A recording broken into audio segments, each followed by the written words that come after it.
Assalamualaikum warahmatullahi wabarakatuh. Gimana kabarnya anak-anak? Ya, alhamdulillah baik semua ya. Ada yang tidak masuk hari ini? Oke, Ibu absen dulu ya.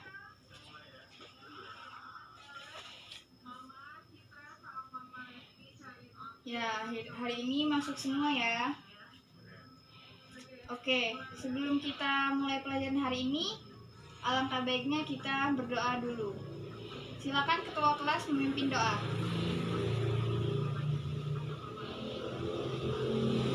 Oke, baik. Oke, tujuan pembelajaran kita hari ini adalah untuk mengetahui letak epidermis, korteks, dan silinder pusat. Ada yang tahu hari ini kita mau belajar apa? Ya, benar sekali.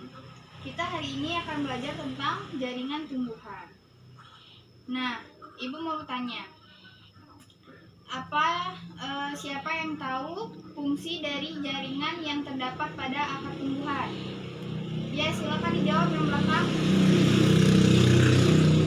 Ya, bagus sekali. Ya, jadi fungsi dari jaringan pada akar itu salah satunya itu ada epidermis. Nah, fungsi dari epidermis itu adalah untuk sebagai pelindung jaringan yang ada di bawahnya. Ya, pintar. Nah, untuk melakukan identifikasi pada jaringan tumbuhan hari ini, kita harus sudah memahami materinya. Nah, baiklah, di sini sebelum kita melakukan pengamatan, Ibu akan menjelaskan materi sedikit.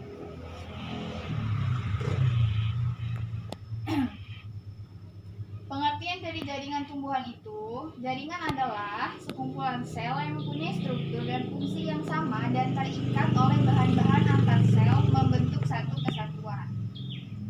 Jaringan adalah kumpulan beberapa sel yang sama. Nah, dalam hal ini sel tersebut akan bekerja sama untuk tujuan tertentu.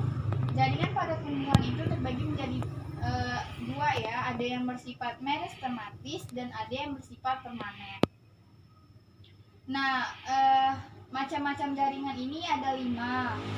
Yaitu yang pertama ada jaringan meristem, yang kedua ada jaringan penyokong, yang ketiga ada jaringan dasar, yang keempat ada jaringan pengangkut, dan yang kelima itu ada jaringan pelindung.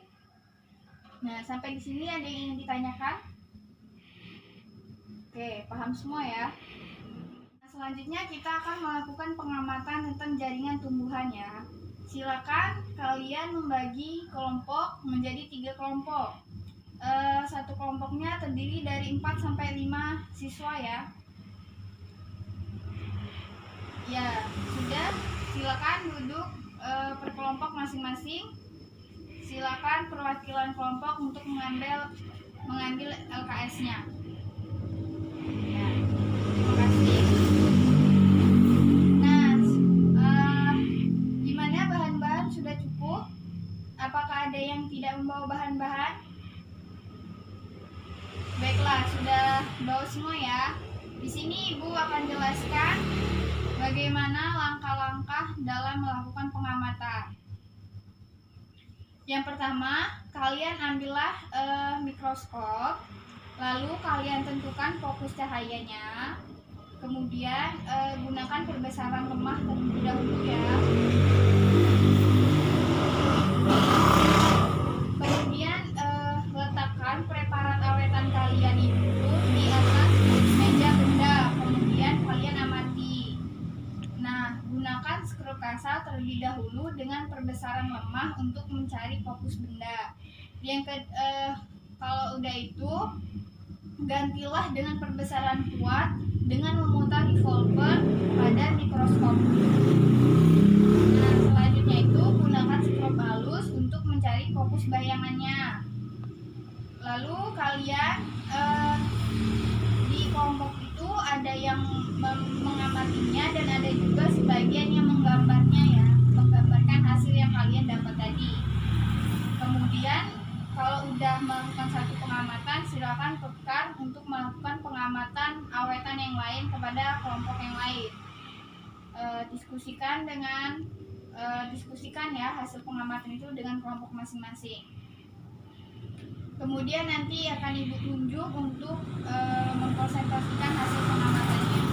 Silakan mulai pengamatannya. Ibu beri waktu 20 menit ya. Oke, baiklah. Sudah ya. Silakan masing-masing kelompok dipersiapkan yang akan maju. Silakan kelompok 1 baca hasil pengamatannya. Ya, bagus. Terima kasih. Selanjutnya kelompok 2. Ya, bagus. Kelompok 3. Ya, bagus. Sudah semua ya? Baik, sekarang hari ini kita sudah selesai melakukan pengamatannya. Di sini Ibu akan bacakan kesimpulan dari pengamatan kita hari ini. Nah, dari percobaan pengamatan preparat dan awetan tumbuhan, kita dapat mengetahui perbedaan antara struktur tumbuhan dikotil dan monokotil pada bagian batang, akar melalui preparat jagung dan kacang tanah. Nah, perbedaan pada batang antara dikotil dan monokotil seperti pada dikotil terdapat kambium dan mempunyai susunan yang lebih besar, sedangkan pada tumbuhan monokotil susunannya tidak teratur dan tidak mempunyai kambium. Nah, pada akar tumbuhan dikotil bentuk silemnya itu biasanya menyerupai bintang. Nah, sedangkan pada monokotil pertumbuhan silem itu berhenti sebelum bagian pusatnya terbentuk, sehingga jalur-jalur silem itu tidak terbentuk seperti bintang, tetapi terpisah satu sama lain. Nah, pada bagian daun tumbuhan dikotil sudah berdiferensiasi, tapi pada tumbuhan monokotil belum terdiferensiasi. Nah, sampai di sini ada yang ingin ditanyakan?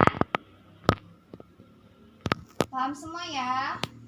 Baik, kalau sudah paham, ya mungkin pelajaran kita hari ini cukup sampai di sini. Baiklah, sebelum kita mengakhiri pembelajaran hari ini, silakan ketua kelas untuk berdoa dulu. Baik, terima kasih untuk pembelajaran kita hari ini. Jika Ibu ada salah, Ibu minta maaf. Ibu akhiri. Wassalamualaikum warahmatullahi wabarakatuh.